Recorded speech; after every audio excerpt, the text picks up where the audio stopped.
క్షేత్రం ప్రముఖుల రాకతో సందడిగా మారింది. కలి స్వామివారిని పలువురు ఆధ్యాత్మిక, అధికారిక, క్రీడా రంగాలకు చెందిన ప్రముఖులు దర్శించుకున్నారు.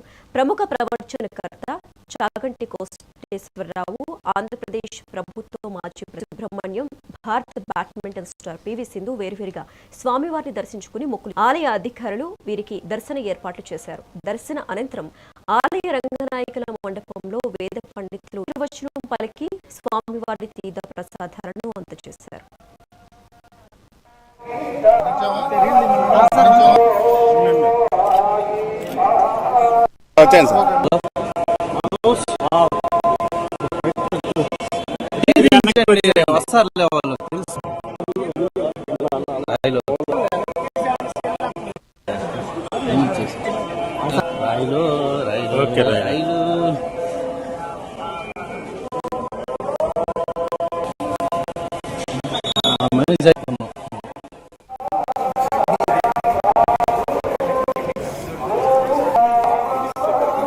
గురించి చెప్తూ అది విగ్రహం కాదు, స్వేచ్ఛయా క్రీడతే తత్ర ఇచ్ఛారూపజితః.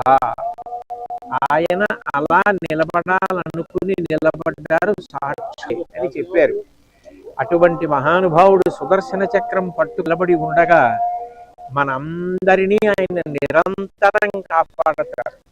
ప్రపంచంలో చాలా భాగం ఉద్రిక్తతలతోటి ఉండి యుద్ధ వాతావరణంలో నలిగిపోతుంటే మనందరం మాత్రం ఈ పాటి ప్రశాంతంగా ఉండగలిగాం. విధమైనటువంటి నష్టం జరగకుండా ప్రశాంతంగా మన పనులు మనం చేసామంటే సర్వజగద్రక్షకుడైనటువంటి శ్రీమన్నారాయణుడు ఇక్కడ కొలువు ఉండడం మన దానికి కారణం.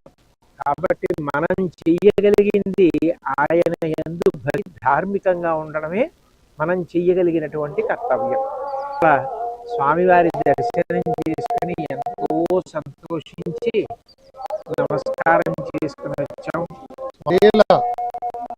నేను ఊహించుకోలేదు ఇవాళ నేను స్వామివారి నేత్ర దర్శనం చేయగలను. చాలా చక్కని ఒక ఆనందమైన వారి ఆ సౌందర్యాన్ని చూసి చాలా పులకించిపోయింది. వాళ్ళ పెద్దలు చెప్పినట్టుగా విశ్వశాంతి స్వామివారి యొక్క ఆది సఫలీకృతం అవుతుంది. దేశాన్ని పరిపాలించేవారు, దేశాగించేవారు, దేశంలో ధర్మ స్థాపన గురించి నిరంతరం కృషి చేస్తున్నవారు, వారందరికీ కూడా స్వామివారి యొక్క అనుగ్రహం పరిపూర్ణంగా లభించి ఔన్నత్యానికి, ధర్మ పరిపాలనకి, ధర్మ నిరతకి మనందరం కూడా సనాతన ధర్మ వైభవం కోసం ఆ స్వామి కోరుదాం. మన వ్యక్తిగత చిన్న చిన్న కోరికలు ఆయన తీర్చుతాడు.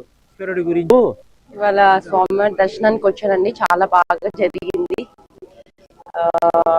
అంటే ఉండాలని నేను కోరుకుంటున్నాను. ఇప్పుడు ముందుగా ఎన్నో టోర్నమెంట్స్ ఉన్నాయి.